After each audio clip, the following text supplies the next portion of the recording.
کہ جن لوگوں نے اپنے ماں باپ کو چھوڑ کر کے سسرال بسا لیا ہے، ماں باپ کی خبر بھی نہیں ہے، ماں باپ بھیک مانگ رہے ہیں کہ کیا کر رہے ہیں، ماں باپ کو کھانا ہے کہ نہیں ہے کوئی فکر نہیں ہے، اور ہم عاشق رسول ہیں۔ اللہ کے بندو، یہ عشق مصطفیٰ نہیں۔ اویس قرنی نے بتایا، ایک طرف دیدار رسول کتنی بڑی چیز ہے، کبھی سوچا ارے دیدار کرنے سے صحابی بنتا انسان، صحابی۔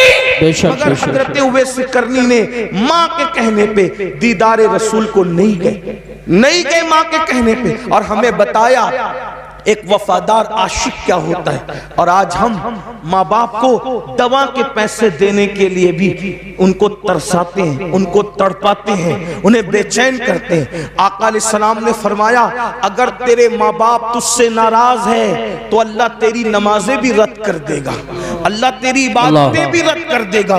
میرے بھائیوں کہاں ہو؟ توبہ کرو، سچے مسلمان بنو۔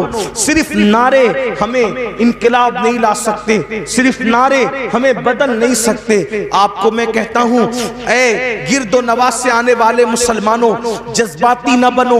حالات کا مقابلہ کرنا ہے تو عمل کے میدان سے کرو، مسجدوں کو آباد کرو، ماں باپ کے فرما بردار بنو، حلال رزق کو، روزی کو لازم پکڑو، عبادت کرو، اللہ کی بارگاہ میں گڑ گڑاؤ، اپنے گناہوں سے توبہ کرو، رب کی بارگاہ میں رجوع کرو، ایک سچے عاشق کی طرح بنو۔ آئیے بات کو اختتام کی طرف پہنچاتے ہوئے، جب دل میں عشق آتا ہے تو گناہ کی نفرت کیسے پیدا ہوتی ہے؟ جب دل میں محبت رسول آتی ہے تو گناہ کی نفرت کیسے پیدا ہوتی ہے؟ ہزاروں واقعات تاریخ میں موجود ہے۔ دنیا ہمیں عشق رسول کی طرف کیوں آنے نہیں دینا چاہتی؟ اس لیے کہ دنیا جانتی ہے جس دن یہ عاشق بنے گا اس دن یہ ہر گناہ سے چھٹکارا پائے گا، اس دن یہ ہر گناہ سے اپنے آپ کو دور کر لے گا، اس دن یہ ہر برائی سے اپنے آپ کو دور کر لے گا۔ اللہ اکبر۔ عاشق بنے گا تو اس کو پتا چلے گا نماز میں میرے محبوب کی آنکھوں کی ٹھنڈک ہے تو وہ نماز بھی پڑھے گا۔ حرام کھاؤں گا حضور کے دل کو تکلیف پہنچے گی تو وہ حرام سے بھی باز رہے گا۔ اللہ اکبر۔ جھوٹ بولوں گا تو حضور کے دل کو تکلیف پہنچے گی، وہ جھوٹ سے بھی باز رہے گا۔ آئیے جو تاریخ کا بڑا خوبصورت سا واقعہ ہے وہ پیش کر کے اپنی بات پوری کر لوں۔ کس طریقے سے بدلتا ہے عاشق، بس عشق پیدا ہو جائے، کس طرح سے تبدیل ہوتا ہے، کس طرح سے اس کی زندگی میں انقلاب آتا ہے، کس طرح سے اس کی زندگی بدلتی ہے۔ اللہ اکبر۔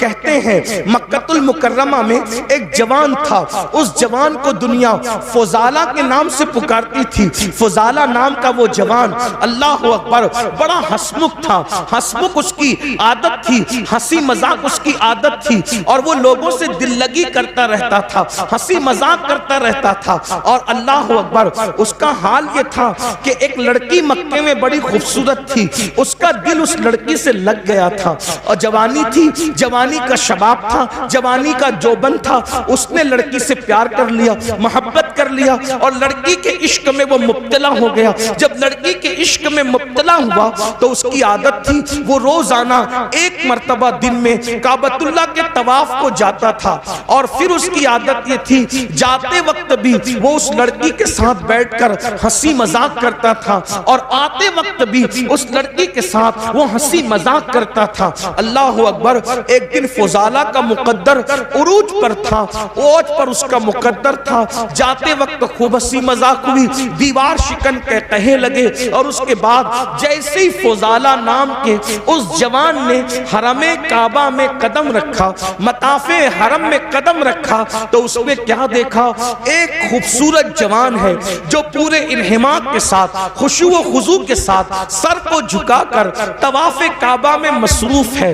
فضالہ نے غور سے دیکھا تو غور سے دیکھنے کے بعد سمجھ میں آیا یہ کوئی اور نہیں ہے، یہ تو محمد الرسول اللہ ہے، یہ تو مصطفیٰ جان رحمت ہے۔ اتنا دیکھنے کے بعد اس کے دل میں خیال آیا کہ اللہ اکبر، یہ اکیلے کعبے کا طواف کر رہے ہیں اور کوئی نہیں دیکھ رہا ہے، اگر میں ان کو اس وقت قتل کر دوں تو مکے والے خوش ہو کر مجھے بہت انعام دیں گے, مجھے مالا مال کر دیں گے. وہ آیا اور آنے کے بعد حضور کے ساتھ ساتھ چلنے لگا. اللہ کے رسول صلی اللہ علیہ وآلہ وسلم نے فضالہ کی طرف دیکھا. ذرا غور کیجئے, دیکھیے یہ حضور کی سیرت ہے, حضور کی شان ہے, حضور کی اخلاق ہے. جان کو قتل کرنے کے لیے آیا ہے فضالہ. حضور اس کی طرف دیکھ کے مسکراتے ہیں اور مسکرا کے کہتے ہیں فضالہ کیا سوچ رہا ہے, کیا سوچ رہا ہے؟ اس نے کہا کچھ بھی نہیں. فضالہ کہتا ہے کچھ بھی نہیں. آقا نے فرمایا کیا تو یہ نہیں سوچ رہا ہے کہ محمد تو اکیلے ہیں, انہیں قتل کر دوں گا تو مکے والے انعام دیں گے؟ اور فرمایا ایسے نہیں سوچتے, کمر میں خنجر باندھا ہوا ہے اور میرے قتل کے ارادے سے آئے, ایسے نہیں سوچتے, ایسے نہیں سوچنا.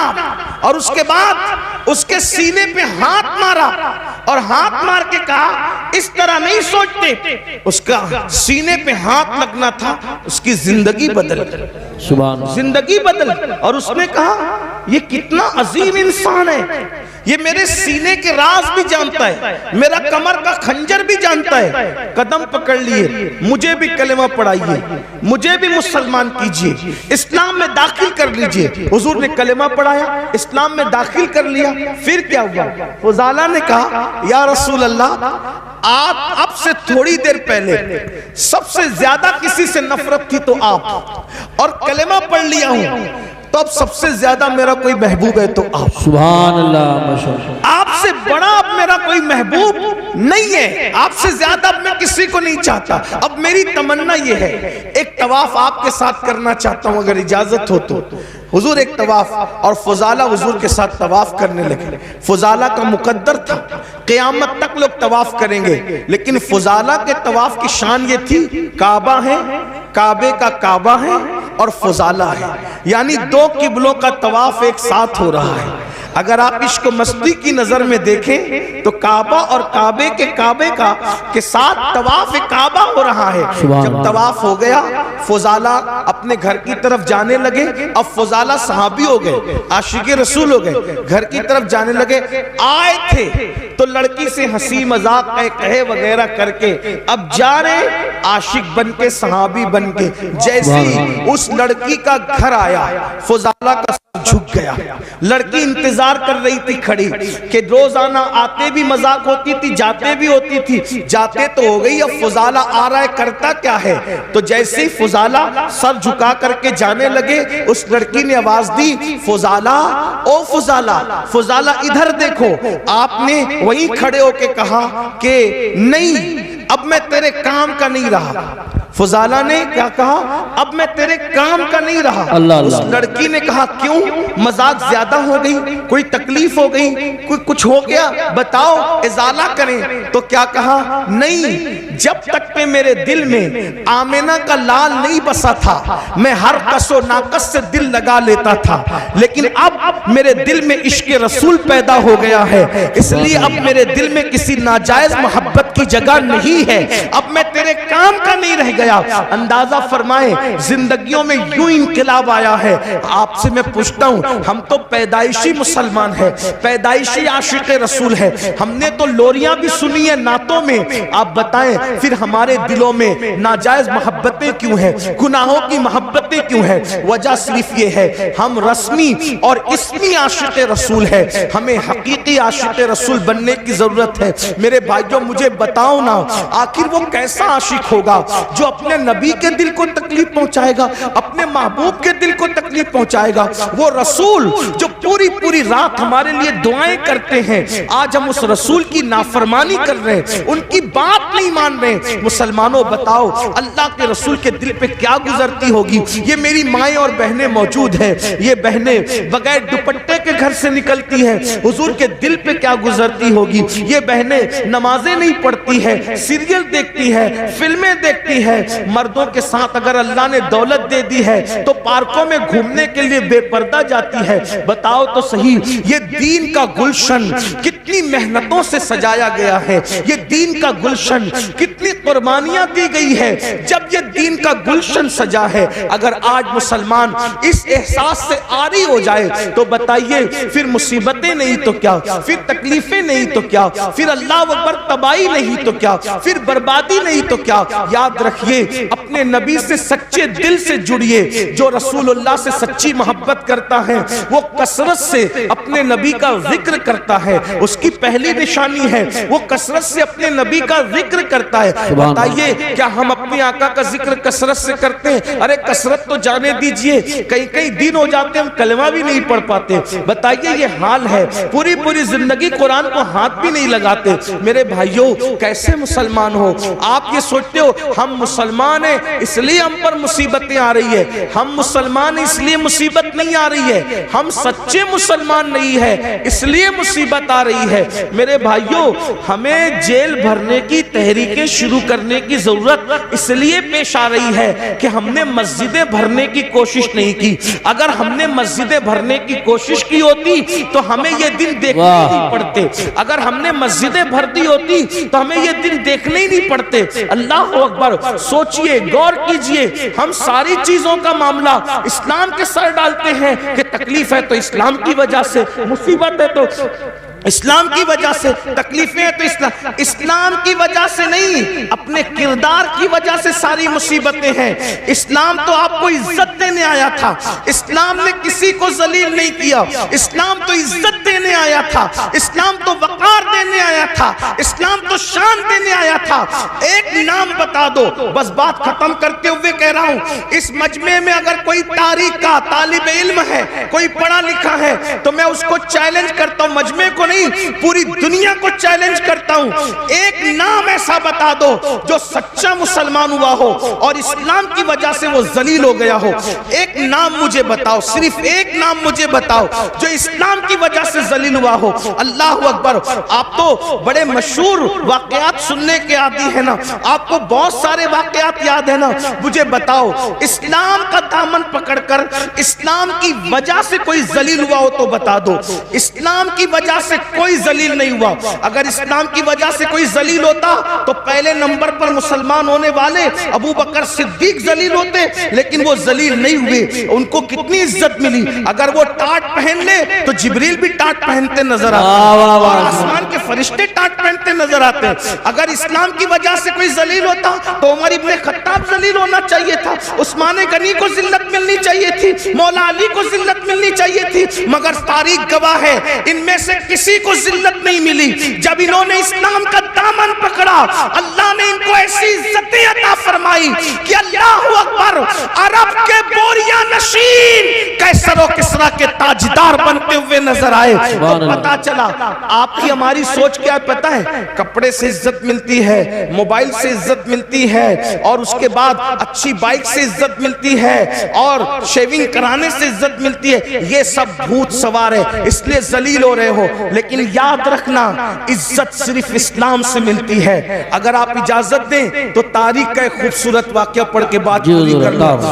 عزت اسلام کپڑوں سے نہیں، عزت اسلام سے ملتی۔ آپ نے سنا ہے، بہت بار سنا ہے، سن لے اس کو، کیا تاریخ ہے۔ جب بیت المقدس فتح کرنے کے لیے لشکر اسلام پہنچا تو وہاں کے راہب نے کہا کہ ہم تمہارے امیر کو چابیاں دیں گے، بلاؤ تمہارے امیر۔ المختصر یہ کہ فاروق اعظم کو خط لکھا۔ جب فاروق اعظم کو خط لکھا تو فاروق اعظم کے پاس صرف ایک ہی اونٹنی تھی، ایک اونٹنی تھی، اور مسلمانوں کا امیر ایک ملک سے دوسرے ملک کا سفر کر رہا ہے، امیر المومنین، نہ کوئی فوج ہے، نہ کوئی ہٹو بچو والا معاملہ ہے، کچھ نہیں، اکیلا امیر سفر کر رہا ہے اور ساتھ میں ایک غلام ہے، خود کی ایک ہی اونٹنی ہے اور ایک اونٹنی کے ساتھ سفر ہو رہا ہے۔ پھر کیا ہوا؟ اللہ اکبر! اور پھر کس شان سے سفر ہوا؟ آپ نے فرمایا اپنے غلام سے، دیکھو تھوڑی دیر میں بیٹھوں گا، تھوڑی دیر تم بیٹھو گے۔ اور اللہ اکبر!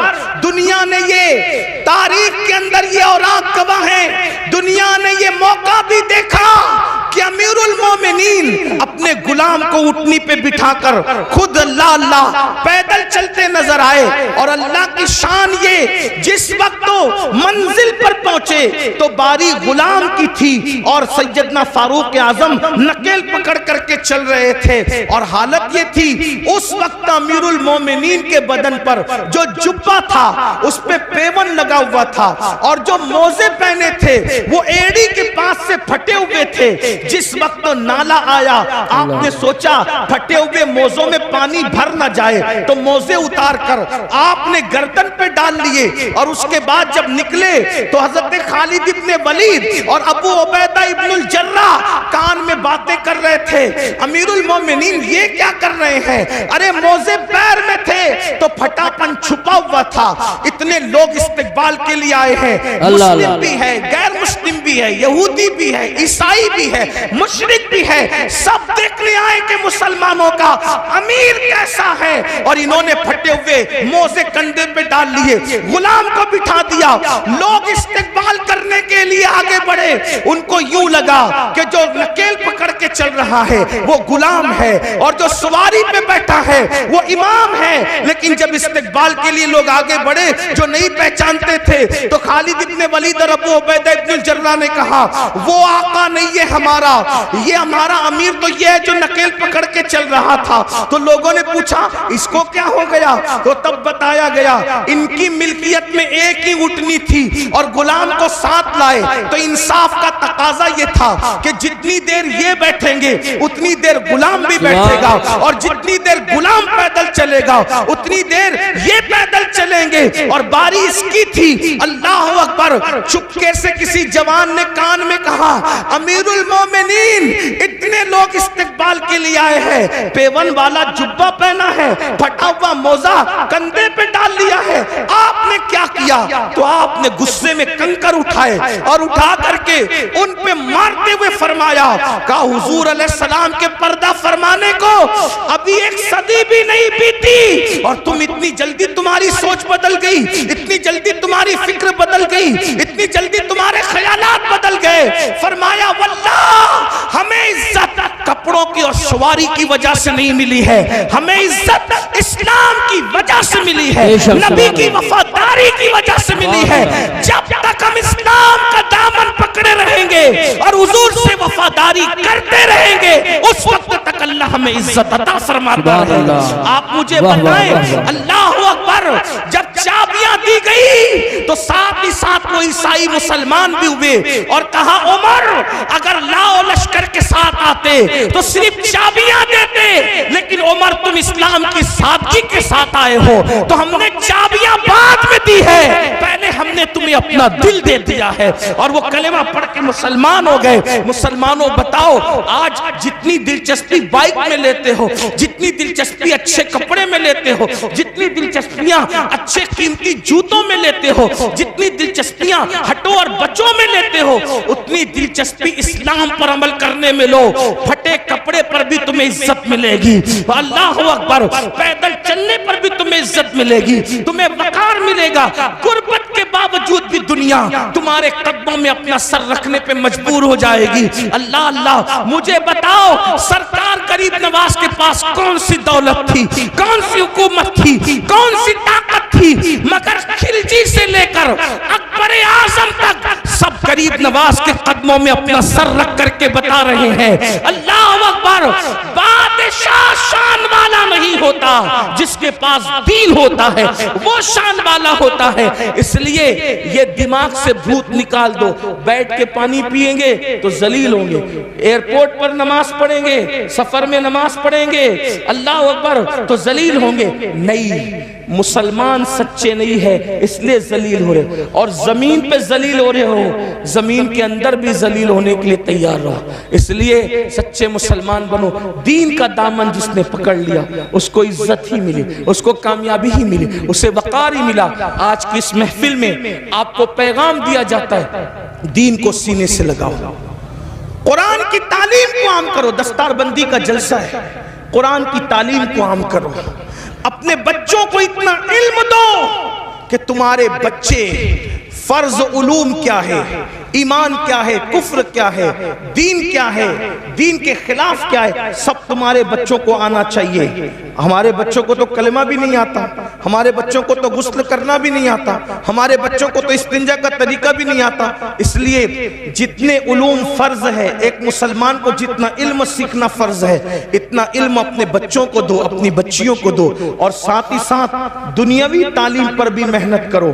10ویں اور 12ویں سے اپنے بچوں کو بچیوں کو ڈراپ آؤٹ مت کر لو، اٹھا مت لو، بلکہ اپنے بچوں کو اپنی بچیوں کو اعلیٰ تعلیم دو، دنیاوی تعلیم، اعلیٰ تعلیم دو، اتنی اچھی تعلیم دو کہ آپ کے بچہ، کوئی بھی بچہ ڈگری کے بغیر نہ رہنے پائے۔ ہر بچے کو ڈگری دو۔ آپ کہتے ہیں نوکری نہیں ملتی، ہم نوکری کے لیے بچوں کو نہیں پڑھاتے، ہم اچھا انسان بنانے کے لیے بچوں کو پڑھاتے ہیں۔ اپنے خرچے کم کرو، اپنے اخراجات کم کرو۔ ہر محفل کا ہمارا پیغام یہ ہے، علم پہ محنت کرو۔ اور ایک پیغام یہ بھی ہے، شادیوں میں لاکھوں کروڑوں خرچ کرنے کی بجائے وہ لاکھوں روپے جو وہ اسکول کالجز بنانے پہ خرچ کرو۔ مسجدوں کے مینار بہت اونچے بنا کر کروڑوں روپیہ خرچ کرنے کی بجائے وہ کروڑوں روپے تعلیم گاہوں پہ خرچ کرو، کیونکہ مسجد کا اونچا مینار ہمارا کوئی فائدہ نہیں کر سکتا، لیکن اگر ہم نے تعلیم گاہیں مضبوط بنائی تو اس سے اچھے انسان پیدا ہوں گے۔ ہمارے یہاں عمارتوں کی اہمیت نہیں ہے، ہمارے یہاں اچھے انسانوں کی اہمیت ہے۔ تو دانش گاہیں بناؤ۔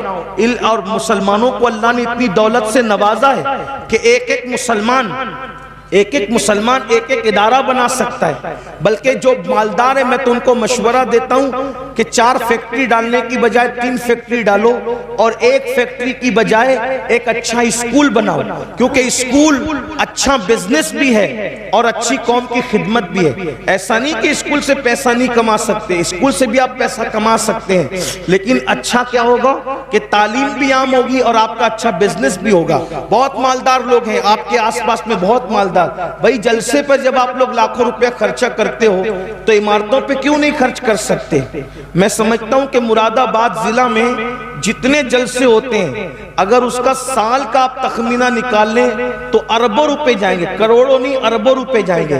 میری اپنی معلومات کے مطابق کوئی شب ایسی نہیں گزرتی جب اتنا بڑا جلسہ آپ کے یہاں نہیں ہوتا۔ روز جلسے ہوتے ہیں، روز ہوتے ہیں جلسے۔ تو آپ لاکھوں روپے جو جلسوں پہ خرچ کرتے ہو، میں یہ نہیں کہہ رہا کہ جلسے بند کر دو، ایسا نہیں، میری بات کا برا مت ماننا، غلط مطلب مت نکال، جلسے کرو، جلسے کرو، لیکن جلسے سے زیادہ اہمیت عمارتیں بناؤ، تعلیم کو عام کرو۔ لوگ تعلیم مہنگی کر رہے ہیں، تم تعلیم سستی کرو تاکہ اپنے بچوں کو ہر بندہ پڑھا سکے۔ اپنے باپ کے نام سے، اپنے باپ کے نام سے مسجدوں میں قرآن رکھنے کی بجائے اپنے باپ کے نام سے بچوں کی فیس بھر دیا کرو ایصال ثواب کے لیے۔ اس لیے کہ ان علماء سے پوچھو کہ جب مسجد میں ابا کے ایصال ثواب کے لیے قرآن رکھتے ہیں، وہ برسا برس ہو جاتے، سینکڑوں قرآن تھپی میں رکھے ہوئے ہیں، کوئی ان کو ہاتھ تک نہیں لگاتا۔ مسجد کے اندر 10-20 قرآن کے سوا اور زیادہ قرآن کی ضرورت نہیں ہے، اس لیے کہ تلاوت کرنے والے کتنے ہیں۔ بڑی معذرت کے ساتھ میں کسی کی بے عزتی نہیں کرنے آیا، لیکن میرے بھائیوں دیندار لوگ بھی مسجد میں قرآن کھول کے قرآن نہیں پڑھتے، یہ حالات ہیں۔ تو پھر آپ اپنے ابا کے ایصال ثواب کے لیے قرآن کیوں مسجد میں رکھتے ہو؟ وہ تو تھپی میں رکھے ہوتے ہیں نا۔ تو آپ ایصال ثواب کے لیے یہ بھی کر سکتے ہو۔ آپ علماء سے پوچھئے، علماء بتائیں گے میری بات کی، اگر یہ تائید کریں تو کریں، اچھی باتیں نہیں کر سکتے، اگر یہ تائید تو یہ میری اصلاح کر دیں۔ ایصال ثواب کا مطلب کیا ہے؟ کوئی بھی ثواب کا کام کرو اور اس کا ایصال کسی کی بھی روح کو کر دو تو اس کو ثواب تو ملے گا. تو اپنے ابا کے لیے آپ چنے تقسیم کرنے کی بجائے آپ اپنے ابا کی ایصال ثواب کے لیے قلم تقسیم کرو نا. آپ اپنے ابا کی ایصال ثواب کے لیے کتاب تقسیم کرو نا. آپ اپنے ابا کی ایصال ثواب کے لیے کاپیاں تقسیم کرو نا. یہ بھی تو ایصال ثواب کی ایک شکل ہے. اپنے اماں کے ایصال ثواب کے لیے کپڑے تقسیم کرنے کی بجائے اپنے اسکول کے بچوں کو یونیفارم تقسیم کرو. یہ بھی تو ہو سکتا ہے. تھوڑا سوچ بدلو, خیال کرو. دیکھیں ایک بات میں آپ کو بتاؤں, آپ کو ایک بات طویل ہو رہی لیکن ایک بات بتاؤں. ایک بادشاہ کے دور میں حوض پر سپاہی لوگ پہرے دیتے تھے اور نسلاً بعد نسلیں وہ چلتے آ رہا تھا. سپاہی وہاں کھڑے رہتے تھے, حوض پہ پہرا دیتے تھے, کھڑے رہتے تھے, حوض پہ پہرا دیتے تھے. تو بادشاہ لوگ بدلتے رہے لیکن حوض پہ پہرا قائم رہا. ایک دن بڑا ہوشیار بادشاہ آیا, اس نے بولا کہ یہ جو پچھلے سب چلے آ رہے ہیں نا, تو اسی کے اندر ہم گھوم رہے ہیں, تو کچھ صحیح بھی کر رہے ہیں, کچھ غلط بھی کر رہے ہیں. بھئی حالات اور زمانے کے تحت کچھ سیٹ کرو نا. تو اس نے سب فہرست بنائی, یہاں سپاہی کیوں کھڑے رہتے ہیں, وہاں کیوں کھڑے رہتے ہیں وہاں. تو حوض کی بات ہے تو پوچھا یہ حوض پہ سپاہی صدیوں سے کیوں کھڑے رہتے ہیں. تو بولے حضرت پتہ نہیں کیوں کھڑے رہتے ہیں ایک سپاہی. تو بولے کہ ہٹاؤ اس کو, جب کچھ کام ہی نہیں ہے وہاں تو ہٹاؤ. تو پوچھا جب بڑے بزرگوں سے کہ یہاں سپاہی کیوں کھڑے رہتے زبردستی کا. ابھی زبردستی ہے, ایک دور تھا کہ تمہارے خاندان کی عورتیں اس حوض میں غسل کرنے جاتی تھی, تو کوئی اجنبی مرد وہاں نہ چلا جائے اس لیے وہاں سپاہی کھڑے کرتے تھے. اب تو حمام بن گئے نا, تو اب حوض میں غسل کرنے کی ضرورت ہی نہیں ہے. تو کہا عورتیں تو غسل کے لیے بند ہو گئی مگر سپاہی برابر کھڑے ہیں. تو اس کا مطلب یہ ہے کہ اپنی طاقت ضائع ہو رہی ہے نا. ان سپاہیوں کو یہاں سے ہٹا کر کہیں اور لگاؤ. تب ہر بندہ کیا کر رہا ہے کہ میں اپنے ابا کے لیے کنویں کھدواؤں گا. میں اپنے ابا کے لیے کیونکہ کنواں کھدوانے کا ذکر حدیث میں آیا ہے. اللہ کے بندوں بالکل کنواں کھدوانے کا ذکر حدیث میں آیا ہے, لیکن حدیث میں کیوں آیا ہے ان علماء سے پوچھو. حدیث میں کیوں آیا ہے ان علماء سے پوچھو. تو کہا کیوں آیا ہے بھائی, اصل میں حدیث میں اس لیے آیا کہ اس دن جس دن حضرت سعد نے پوچھا تھا کہ میری ماں کا انتقال ہو گیا, میں اس کے ایصال ثواب کے لیے کیا کر سکتا ہوں, تو اس وقت مدینے والوں کو پانی کی بہت ضرورت تھی. توجہ ہے آپ کی, اس وقت مدینے والوں کو پانی کی بہت ضرورت تھی. تو جس کی ضرورت تھی حضور نے اس کی طرف ان کی توجہ دلائی اور فرمایا ضرورت پانی کی ہے تو کنواں کھدوا دو. کنواں کھدوانا مقصود نہیں تھا, ضرورت پوری کروانا مقصود تھی. تو ایصال ثواب کا معاملہ سمجھ میں آیا, معاملہ کنویں کا نہیں ہے. ہمیں اشارہ دیا گیا اگر ایصال ثواب کرنا ہے تو قوم کو جس کی ضرورت ہے اس کے ذریعے سے ایصال ثواب کرو, تاکہ تمہارے باپ داداؤں کو ثواب بھی مل جائے اور قوم کی ضرورت بھی پوری ہو جائے. اب بات سمجھ میں آئی. تو اس وقت تو کنویں کی ضرورت تھی, آج ہماری قوم کو تعلیم کی ضرورت ہے. کسی دور میں قوم کو روٹی کی ضرورت تھی, آج ہماری قوم کو یونیفارم کی ضرورت ہے کہ بچوں کا اسکول کا یونیفارم ہم تقسیم کریں لباس کی شکل میں. کل ہمارے جو ہے وہ لوگوں کو پان یا چنے کی ضرورت تھی تو بزرگوں نے وہ تقسیم کرایا, آج ہمارے بچوں کو قلم کی ضرورت ہے, اس لیے یہ تقسیم ہونا چاہیے. مطلب یہ ہے کہ ایصال ثواب کا جو تصور ہے وہ قوم کی ضرورت کے مطابق ہے, اس لیے جیسی ضرورت ہے ویسے کے مطابق کرو. یہ میں نے ایک اپنا چھوٹا سا جو ہے وہ کوشش کر کے ایک مطالعہ پیش کیا ہے. یہ صحیح بھی ہو سکتا ہے اور یہ غلط بھی ہو سکتا ہے. اگر صحیح ہے تو من جانب اللہ ہے, اور اگر غلط ہے تو میرے نفس کی شرارت ہے. اس پر میں اللہ کی بارگاہ میں توبہ کرتا ہوں, لیکن آپ سے اتنا ضرور کہتا ہوں اپنے بچوں کو پڑھاؤ اور بہت پڑھاؤ. تعلیم کے لیے بہت محنت کرو. 8 گھنٹہ نہیں, اگر 16 گھنٹہ محنت کرنا پڑے تو آپ محنت کرو, لیکن کسی بچے کو ان پڑھ مت رہنے دو, جاہل مت رہنے دو. خوب پڑھاؤ. اگر لوگوں کے کندھے سے کندھا